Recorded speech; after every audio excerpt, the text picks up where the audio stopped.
Assalamualaikum warahmatullahi wabarakatuh. Innal hamdalillah nahmaduhu wa nusalli wa nusallimu ala rasulihil karim. Ashhadu an la ilaha illallah wa ashhadu anna Muhammadan abduhu wa rasuluh. Allahumma salli ala sayyidina Muhammad wa ala ali sayyidina Muhammad. Amma ba'd. Sahabat beriman yang dirahmati oleh Allah Subhanahu wa taala, perbuatan yang mengakibatkan dosa merupakan sesuatu yang harus dihindari oleh kita semua sebagai umat Islam. Sebab Allah Subhanahu wa taala akan memberikan ganjaran berupa siksaan untuk setiap dosa yang diperbuatnya, baik dosa besar maupun dosa kecil. Perlu kalian juga tahu bahwa dosa besar merupakan sebuah pelanggaran besar yang dilakukan oleh manusia terhadap perintah Allah Subhanahu wa taala dan menimbulkan kerugian maupun kerusakan baik pada diri sendiri maupun kepada orang lain. Perlu direnungkan tentang hukum Allah bahwa berbuat dosa dipastikan akan mendapatkan azab baik di dunia maupun di akhirat kelak berupa siksa api neraka. Sebagaimana firman Allah Subhanahu wa taala dalam surah Az-Zukhruf ayat 74. Sungguh orang-orang yang berdosa itu kekal di dalam azab neraka jahanam. Berikut ini penjelasan tentang 10 dosa besar dalam agama Islam. Berikut ini penjelasan tentang 10 dosa besar dalam agama Islam yang perlu diketahui. Dan bahkan dosa ini tidak mudah diampuni oleh Allah Subhanahu wa taala walaupun sudah bertaubat, kecuali dengan taubatan nasuha, taubat yang dilakukan dengan sungguh-sungguh dan tidak melakukan perbuatannya lagi. Perbuatan dosa besar biasanya memberikan dampak merusak secara langsung kepada orang lain. Karenanya balasan bagi pelakunya sangatlah pedih. Mengutip dari buku Dosa-dosa Besar karangan Mutawalli Syarawi, berikut 10 dosa besar dalam Islam yang wajib dihindari. Dosa yang pertama adalah dosa syirik. Syirik merupakan perbuatan menyekutukan Allah Subhanahu wa taala. Syirik termasuk perbuatan yang dilakukan secara sadar sehingga dosanya tidak akan diampuninya. Allah Subhanahu wa taala berfirman, sesungguhnya Allah tidak akan mengampuni dosa karena mempersekutukannya atau syirik, dan Dia mengampuni apa dosa yang selain syirik itu bagi siapa yang Dia kehendaki. Barang siapa mempersekutukan Allah, maka sungguh dia telah berbuat dosa yang besar.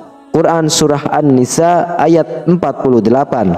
Dan juga Allah Subhanahu wa taala berfirman, sesungguhnya Allah tidak mengampuni dosa mempersekutukan sesuatu dengan Dia, dan Dia mengampuni dosa yang selain syirik bagi siapa yang dikehendakinya. Barang siapa mempersekutukan sesuatu dengan Allah, maka sesungguhnya ia telah tersesat sejauh-jauhnya. Quran surah An-Nisa ayat 116. Lalu yang kedua adalah dosa membunuh. Allah Subhanahu wa taala berfirman, dan barang siapa membunuh seseorang yang beriman dengan sengaja, maka balasannya ialah neraka jahanam. Dia kekal di dalamnya. Allah murka kepadanya dan melaknatnya serta menyediakan azab yang besar baginya. Quran surah An-Nisa ayat 93. Lalu yang ketiga adalah pergi ke dukun.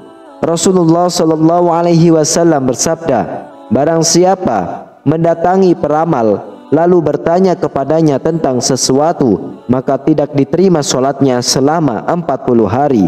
Hadis riwayah Imam Muslim. Lalu yang keempat adalah dosa durhaka kepada kedua orang tua. Orang tua adalah orang yang berjasa bagi kehidupan seseorang. Jika menentangnya atau durhaka kepadanya, masuk ke dalam kategori dosa yang besar. Allah Subhanahu wa taala berfirman, dan berbaktilah kepada ibumu, dan dia tidak menjadikan aku seorang yang sombong lagi celaka. Lalu yang keenam adalah dosa berzina.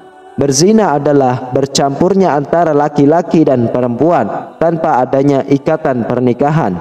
Allah Subhanahu wa taala berfirman, dan orang-orang yang tidak menyembah Tuhan yang lain beserta Allah dan tidak membunuh jiwa yang diharamkan Allah atau membunuhnya, kecuali dengan alasan yang benar dan tidak berzina. Barang siapa yang melakukan yang demikian itu, niscaya dia mendapat pembalasan dosanya. Quran Surah Al-Furqan ayat 68. Lalu yang ketujuh adalah mengadu domba. Mengadu domba adalah menghasut orang lain agar berselisih terhadap sesamanya. Rasulullah SAW bersabda, orang yang bermuka dua di dunia nanti akan datang di hari kiamat dengan dua muka dari api neraka. Hadis riwayat Imam Tabrani. Lalu yang kedelapan adalah berkata dusta.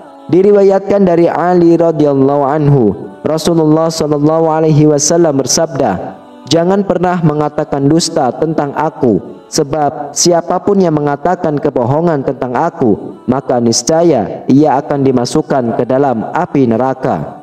Sesungguhnya sebagian prasangka itu dosa, dan janganlah kamu mencari-cari kesalahan orang lain, dan janganlah ada di antara kamu yang menggunjing sebagian yang lain. Apakah ada di antara kamu yang suka memakan daging saudaranya yang sudah mati? Tentu kamu merasa jijik, dan bertakwalah kepada Allah. Sesungguhnya Allah Maha Penerima Taubat, Maha Penyayang. Quran Surah Al-Hujurat ayat 12. Lalu yang kesembilan adalah suka menggunjing. Allah Subhanahu wa Ta'ala berfirman, wahai orang-orang yang beriman, jauhilah banyak dari prasangka. Sesungguhnya sebagian prasangka itu dosa, dan janganlah kamu mencari-cari kesalahan orang lain, dan janganlah ada di antara kamu yang menggunjing sebagian yang lain. Apakah ada di antara kamu yang suka memakan daging saudaranya yang sudah mati? Tentu kamu akan merasa jijik, dan bertakwalah kepada Allah. Sesungguhnya Allah Maha Penerima Taubat, Maha Penyayang. Quran Surah Al-Hujurat ayat 12. Kemudian yang ke-10 adalah bersumpah dari sumpah palsu. Rasulullah SAW bersabda, barang siapa bersumpah dengan sumpah dusta pada saat ia wajib bersumpah, silakan ia menduduki tempat duduknya dengan wajahnya di dalam neraka. Hadis riwayat Imam Abu Daud. Apakah Allah Subhanahu wa Ta'ala tidak mengampuni dosa-dosa tersebut?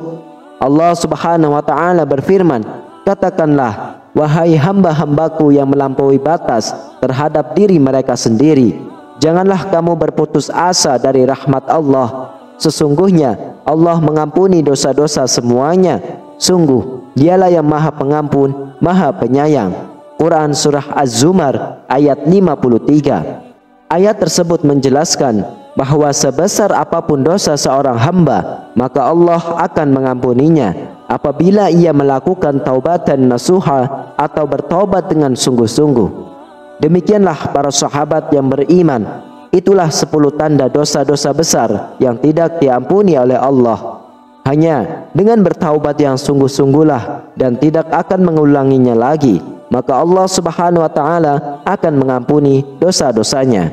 Wallahu a'lam bishawab. Demikianlah, hanya ini yang bisa saya sampaikan. Semoga bermanfaat untuk kita semua. Wassalamualaikum warahmatullahi wabarakatuh.